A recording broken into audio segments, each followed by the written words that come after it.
that something special, that impetus, that driving force that propels us to attain goals, large goals and small goals. But it's kind of amorphous. How do we define motivation? We know it when we feel it. We kind of can taste it, but we can't fully define it. But the reality of it is, a lot of it is manufactured in our heads. And those students were motivated, certainly by their professors, Bill said, by each other there, by that synergy, but the catalyst came within. And we're going to talk more about that today, because each inside every one of us, we have that spark to make marvelous things happen. At the end of the day, though, and this is what we're getting to, it really is personal. It comes down to you as the individual. Stephen Richards is a motivational expert, has a lot of time in life management works, and basically saying there, we create ourselves. Our own making. We have that incredible ability. Now granted, if my father and mother are under 6 feet, I'm probably not likely to grow to be 7 feet and be a center in the NBA. However, what we become as far as our personality and who we are, what we're given, and our abilities, so much of that is intrinsic.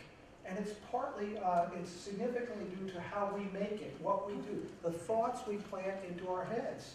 And the more and more I study this, the more I realize it's almost remarkable. It's almost to the point where the brain's capacity is frightening, that it's so powerful. And literally, we know it. We all do it. You can go through a period in 1 hour from feeling you can take on to the world to feeling like, oh my goodness, I can't do anything right. Well, all the variables were the same externally. It was you and your mind that made that enormous adjustment and change. Richards also notes that how we perceive ourselves is a reflection of how we will end up living our lives. And that's not to say to be some narcissist where you just focus exclusively internally and never receive feedback. No, it's actually the opposite. It's to be introspective, look at our flaws, look at our values, look at our strengths, to get feedback from others. As much as I joke about Rich, I turn to him often as a mentor, as a great colleague and friend, and ask him about perceptions of things. I'm very lucky. I'm deeply blessed to have somebody with the institutional experience, but also with the values that are so great to guide me throughout my time here at Purchase. I couldn't pay $1 million for that. We all have those people. Use them to bounce things off of, and then you take it back internally, and you use that to be even more motivated and more powerful in your own efforts. And that segues into this slide, as John talks about, relying on Rich as someone to bounce off ideas, to talk about. These are factors that affect self-perception. And certainly, once again, go back to family and friends, go back to colleagues, co-workers. That can really determine positive or negative reactions to certain ideas, certain thoughts. Can really help you, motivate you to take that change that we talked about at the very, very beginning. So certainly supervisors as well. But when you get down to media, you get down into the environment, and sometimes first, when you take yourself out of an existing environment, you almost go, wow, things are a little bit different everywhere else. This isn't the norm.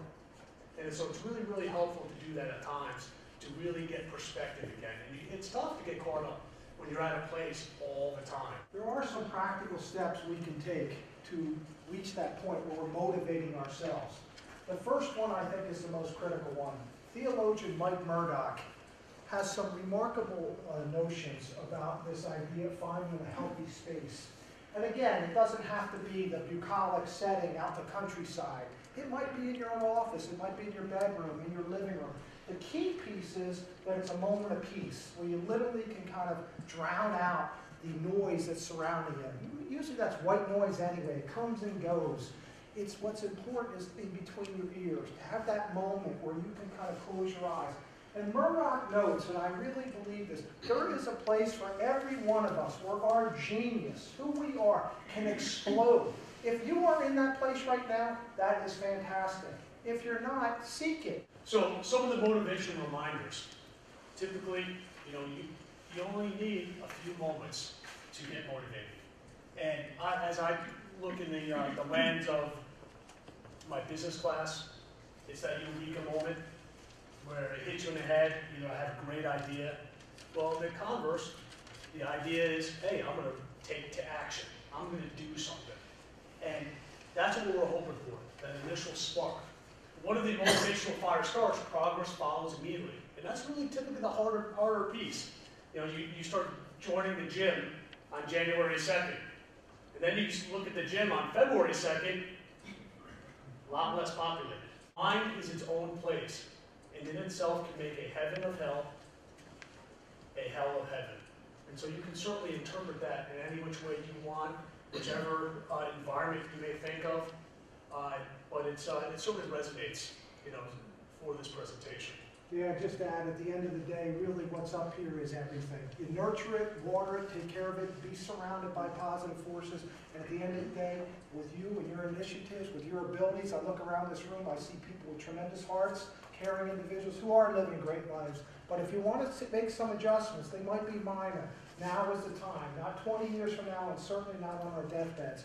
And find that space to dream about it, think about it, and achieve it. So on behalf of Bill, we want to thank you so much for your attendance.